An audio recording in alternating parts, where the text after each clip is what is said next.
दिनै बड'फा उपेन्द्रनाथ ब्रह्मनि 66थि जोनोम सान 30 मार्च फरायसा सान फालिनाय बे हाबाफारिखौ देग्लाय उदालगुरि जिल्ला दुलाराय बर' फरायसा आफादा बे बर' बाजार दखरायाव बेखौ सानसेनि हाबाफारिजों खुंफुंनो थाखाय लानाय जादों।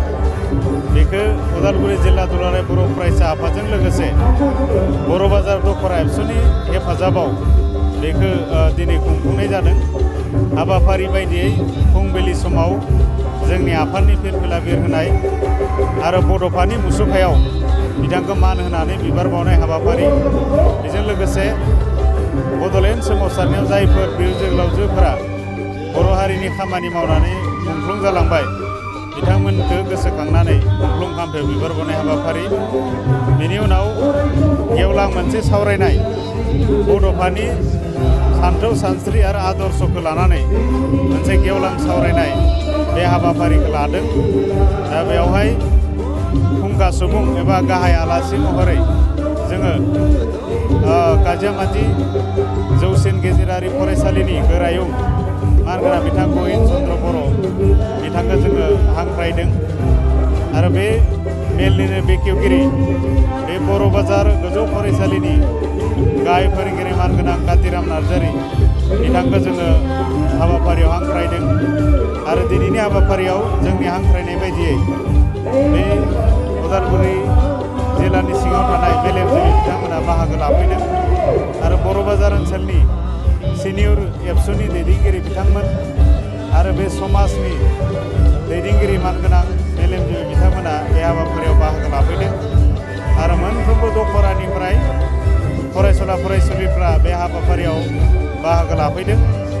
दा जोङो मोनथिगौ बड'फाया सासे हारिनि जोंनि बर' हारिनि सासे बिफा, बिथांनि सानथौ आरो सानस्रि आदर्शखौ अरायसम गोथां महरै फोथांना लांबाय थानो थाखाय दुलाराय बर' फरायसा आफादा हाबाफारिफोर लाबोबाय थादों आरो इयुनावबो बेखौ लालांबाय थागोन।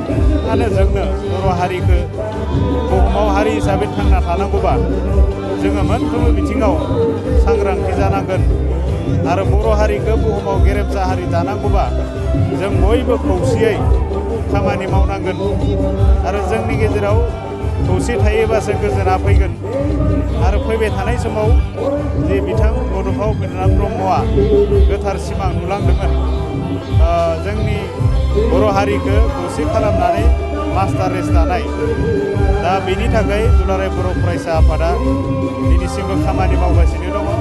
दा नैबे समाव आं बेखौसो सानो माखासे राजखान्थियारि बिथिंखौसो नोजोर होनानै बाथ्राफोर बुंनाय बायदिखौ जोङो माब्लाबा जों बेखौ नोजोर होनो हायो।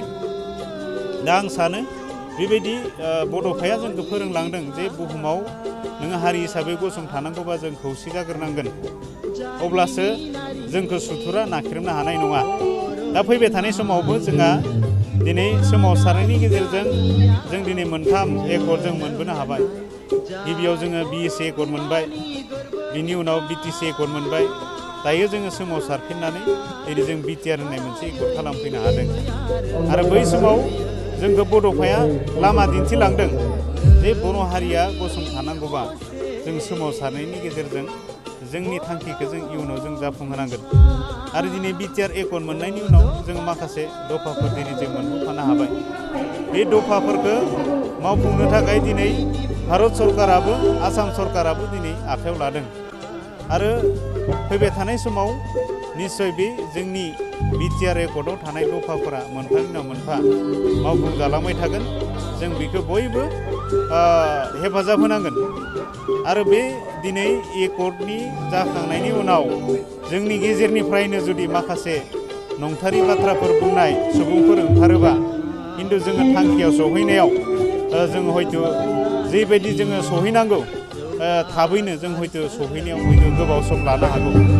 दा बिनि थाखाय आं सानो जोंनि हारिनि लाबनि थाखाय मोजांनि थाखाय बयबो बाथ्रा बुङो आरो बड'फाया जिहेतु जोंखौ फोरोंलांदों बुहुमाव बर'फ्रा खौसे जाबासो जोङो हारि हिसाबै गसंथानानै थानो हागोन।